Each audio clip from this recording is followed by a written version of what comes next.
ஆண்டவருடைய வார்த்தை வெறும் வார்த்தை அல்ல, அது ஆற்றல் மிக்கது. அது ஒரு உயிரை உருவாக்கக்கூடியது. அது மாற்றத்தை உண்டு பண்ணக்கூடியது.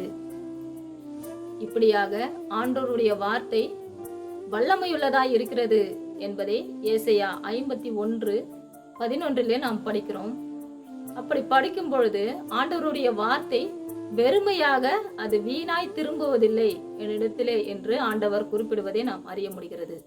ஆம், இந்த வார்த்தையின் அடையாளமாக ஆண்டவர் தம் வார்த்தையாலே உலகை படைத்தார் என்பதற்கான ஆதாரம் தொடக்க நூல் 1ஆம் அதிகாரம் படிப்பதிலிருந்து நாம் அறிய முடிகிறது.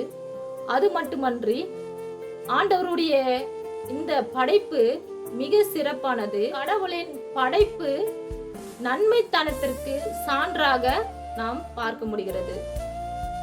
இப்படியாக இருக்கும்போது அறிவியல் என்பது கண்டுபிடிப்பும் ஆராய்ச்சியும் மட்டுமல்ல, அது கடவுளின் படைப்பை ஆழமாக அறிய உதவும் ஒரு வாய்ப்பாகும். தொலைநோக்கி விண்மீன்களை காட்டுகிறது, நுண்ணோக்கி சிறு உயிர்களை காட்டுகிறது. இவை அனைத்தும் ஆண்டவர் எத்தன்மையுடையவர் அல்லது அவருடைய மகத்துவம் எப்படிப்பட்டது என்பதை நாம் இதன் வழியாக அறிய முடிகிறது. உண்மையான அறிவியல் கடவுளின் ஞானத்தை வெளிப்படுத்துவதாக அல்லது கடவுளின் ஞானத்தை காட்டுவதாக இருக்கிறது.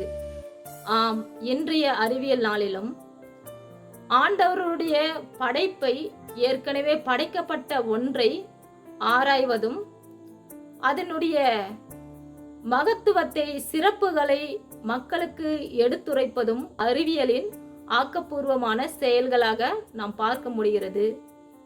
ஆன்மீகத்தினுடைய ஒரு பெரிய ஆராய்ச்சியை அறிவியல் செய்து வருகிறது. இது நிச்சயமாகவே ஆண்டவருடைய படைப்பாற்றலையும் அவருடைய சொல்லின் ஆற்றலையும் மகத்துவத்தையும் இன்றளவும் நமக்கு எடுத்துரைப்பதாகவும் ஆண்டவர் மேலுள்ள நம்பிக்கையை, பற்றுறுதியை இன்னும் மேம்படுத்துவதாகவும் இருக்கிறது. கர்த்தர் தாமே திருவசனங்களை ஆசீர்வதிப்பாராக. ஆமென்.